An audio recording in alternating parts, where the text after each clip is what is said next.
O amor venceu no Brasil e Lula da Silva, esse grande estadista, esse grande humanista, foi reconduzido do cárcere à presidência da República em uma notável volta à cena do crime, para usar a expressão exata cunhada pelo nosso vice-presidente, senhor Geraldo Alckmin. Ano passado, o Lula fez questão de receber e de prestigiar o seu ditador de estimação, seja por conivência ou por endosso ao regime de Nicolás Maduro. O Lula é moralmente responsável por essas mortes e pelas centenas de detenções perpetradas por essa tirania que só trouxe fome, violência e exílio. Meus amigos, a situação na Venezuela continua crítica.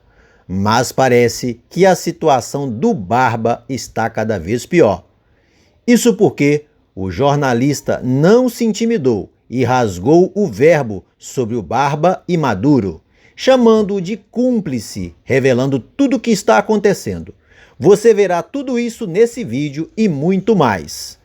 Mas antes, queremos saber, você apoia o que o presidente do Brasil está fazendo em relação a Maduro? Comenta aí. Queremos saber sua opinião. Caio Coppola, como sempre, não tem medo de falar a verdade. No grande debate, ele perdeu a paciência com o Barba. Meus amigos, o que você verá é um desabafo de tudo que ele tem acompanhado sobre a situação da Venezuela, Maduro e o Barba. E ele revelou aquilo que muitos já sabiam, mas não tinham coragem de falar. Que rapaz corajoso! Confira! Comente, deixe o seu like e compartilhe, porque esse vídeo está imperdível. O presidente reeleito da Venezuela, na sua avaliação, a OEA acertou ao fazer este pedido? Sim, e Luiz Inácio Lula da Silva é cúmplice político desse banho de sangue na Venezuela. Olá, Basília. Olá, doutor Zé Eduardo. Saudações à nossa audiência. Seja por omissão, seja por conivência ou por endosso ao regime de Nicolás Maduro, o Lula é moralmente responsável por essas mortes e pelas centenas de detenções perpetradas por essa tirania que só trouxe fome, violência e exílio. Segundo aqui a Agência das Nações Unidas para Refugiados, a Acnur, desde 2004, 6.600.000 venezuelanos foram forçados a deixar o seu país. Mais um êxodo aí para conta da esquerda socialista.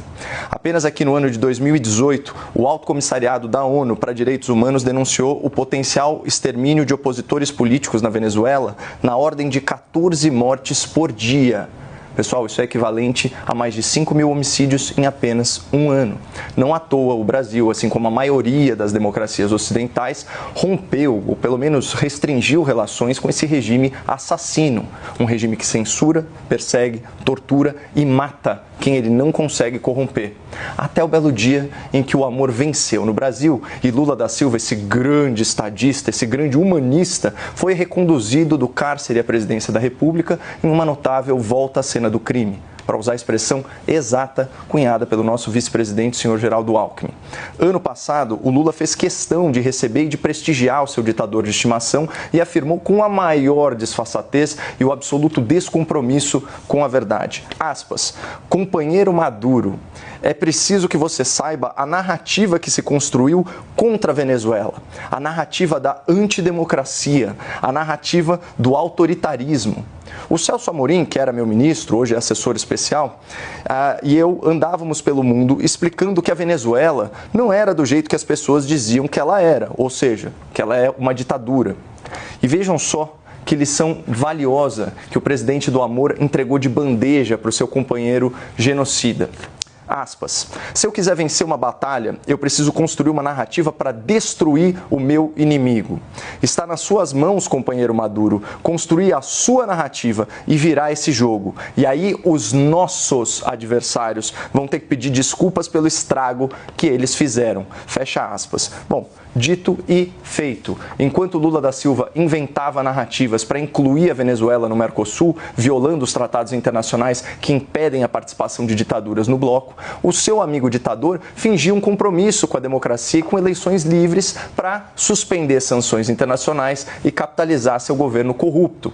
Enquanto o governo Lula tentava viabilizar com dinheiro público brasileiro o financiamento de novas obras numa Venezuela que está quebrada e inadimplente, o Maduro ia cerceando apoiando a oposição, impedindo seus principais nomes de participarem da eleição, como bem colocou o doutor José Eduardo. Aí chega o período eleitoral e o companheiro do Lula faz uma última advertência explícita aos seus adversários políticos, aspas, se não querem que a Venezuela caia em um banho de sangue, em uma guerra civil fratricida, vamos garantir a maior vitória da história.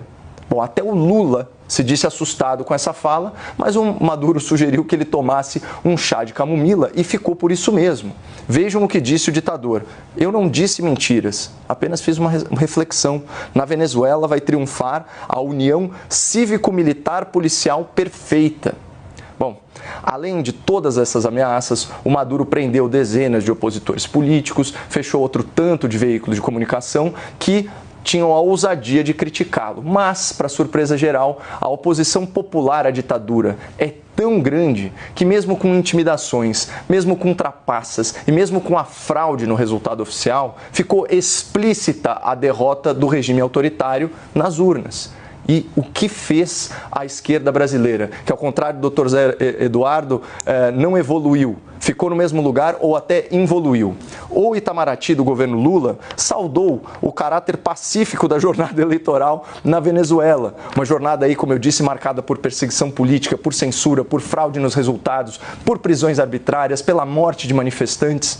Aí o PT do Lula reconheceu a vitória fake da sua ditadura de estimação e ainda qualificou esse processo fraudado, como democrático e soberano. E o próprio Lula, depois de um silêncio constrangedor que durou dias, disse ontem, que o processo eleitoral é normal e tranquilo, que não há nada de grave, assustador ou anormal e que eventuais disputas devem ser confiadas à justiça da Venezuela, que é controlada, como todos sabem, por Nicolás Maduro. Então, na contramão dessa insanidade lulopetista, o secretário-geral da OEA destacou o óbvio, aspas, Maduro anunciou um banho de sangue e está cumprindo. Chegou a hora da justiça e vamos solicitar a imposição de acusações com um mandado de prisão. E assim, de verdade, é um alento ver que há autoridades fazendo a coisa certa, mas é uma pena que o Brasil do Lula seja um grande protagonista no apoio a ditaduras, mas um mero figurante na luta desses países pela democracia. Agora, não significa que vai avalizar uma ditadura. Então, é outra coisa completamente diferente. Você pode ter relações diplomáticas e ter posições críticas, posições firmes. Porque, olha, a gente... O Lula foi eleito aqui no Brasil com a frente ampla em defesa da democracia. Então, isso não se refere apenas à vontade de um partido ideológico. Você tem um grupo que apoiou o presidente Lula. E agora, aqui no Brasil, tem que ter democracia. Lá pode relativizar a democracia, apoiar a ditadura. Então, depende de quem seja o aliado ideológico do PT e do presidente Lula. Aí pode ser Nicarágua, pode avalizar a ditadura na Nicarágua, na Venezuela, em Cuba e não sei mais em que lugar. Então, Helder, o que a gente está vendo de forma muito triste é a construção de um discurso do presidente Lula. Fica muito claro, essa entrevista não precisa mais de nada. Mais de nada. O presidente Lula está construindo um discurso, tentando buscar uma justificativa, muito constrangida, é verdade, numa saia justa, mas está construindo uma justificativa para apoiar uma farsa na Venezuela, que é essa eleição do Maduro.